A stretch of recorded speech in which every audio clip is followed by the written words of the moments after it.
Hey guys! What's up? It's me, Timmy, and welcome back to my YouTube channel! For today's video guys, ay ipapakita ko sa inyo kung paano ko po hinulayan ang aking buhok nang hindi siya masyadong nadadamage. So, yung ginamit ko po na products on my hair is itong dalawang to. So, ito pong isa yung pangkulay, which is yung Lolane Pixxel, and then this one naman guys, is yung ginamit kong pang-treatment, which is itong semi-Lino. Actually guys, no, sobrang dali lang nito gamitin. And so, makikita nyo mamaya sa vid kung paano ko siya ginamit. Disclaimer lang guys, hindi po ako professional and hindi po ako hairstylist. And so, mahilig lang talaga ako sa mga DIY na mga ganito. Ayan, so gusto ko lang talagang magkulay palagi ng aking buhok. And sobrang namiss ko talaga magkulay ng hair. Ayan, so yun nga lang, ang hair ko kasi is sobrang sobrang damaged and sobrang frizzy niya, kaya hindi po talaga ako nakakapagkulay ng mahabang panahon. Pero ito, tinry ko siya kasi meron akong tinry nga po na hair treatment. And kung gusto niyo pong mapanood yan guys, no, just keep on watching.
One eternity later.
yung ginawa nating pagkukulay and pagtitreatment sa aking hair. Ayan. So, sa totoo lang guys, no, as you can see, ayan, so medyo mas umayon siya compare dun sa aking pinakita sa inyo kanina nung before. And guys nga pala, no, ang masasabi ko lang, yung hair ko is ganun pa rin. Same pa rin siya. Yun nga lang guys, nabawasan siya ng frizziness. So, ang ina-expect ko kasi, syempre, kung kayo magkukulay kayo ng hair, diba, parang medyo magiging brittle yung texture ng hair nyo. And at the same time, kung frizzy na yung buhok nyo, mas lalo pa siyang magiging frizzy.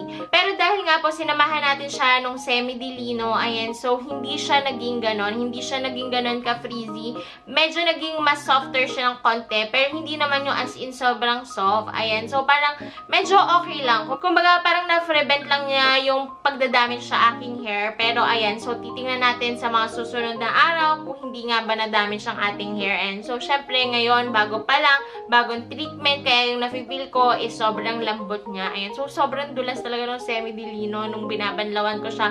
And parang feeling ko talaga naging soft ang aking hair. Ayan, so medyo yung bewang, meron pa rin na konti ako nakikita. Ayan, pero hindi na siya parang sobrang bewang na bewang. Ayan. So, syempre, hindi naman siya hair straightener. Ayan. So, talagang treatment lang po siya. Ayan. Para mas maging shiny ang ating hair. And para matreat yung mga hair cuticles natin dyan. Ayan. So, napaka-importante guys na tinitreatment natin ang ating hair.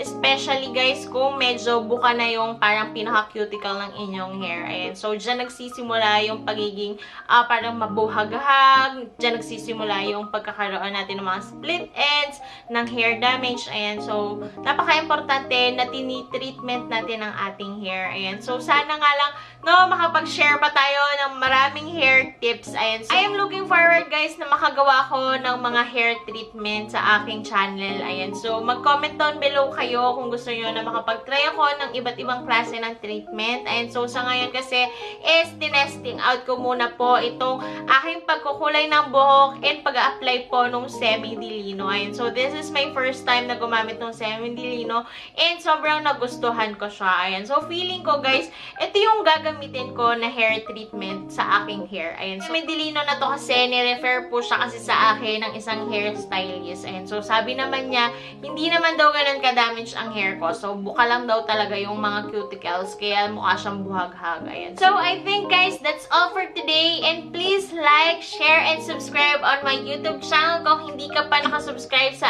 aking channel. And guys, nga pala, i-follow nyo na po ako sa aking Instagram account, Thumbs Up Kimi. Ayan, mas active po ako mag-post doon. Ayan, so kung hindi po ako nakakapag-post dito sa YouTube, ayan, so mas madalas po ako nakakapag-post sa aking Instagram account.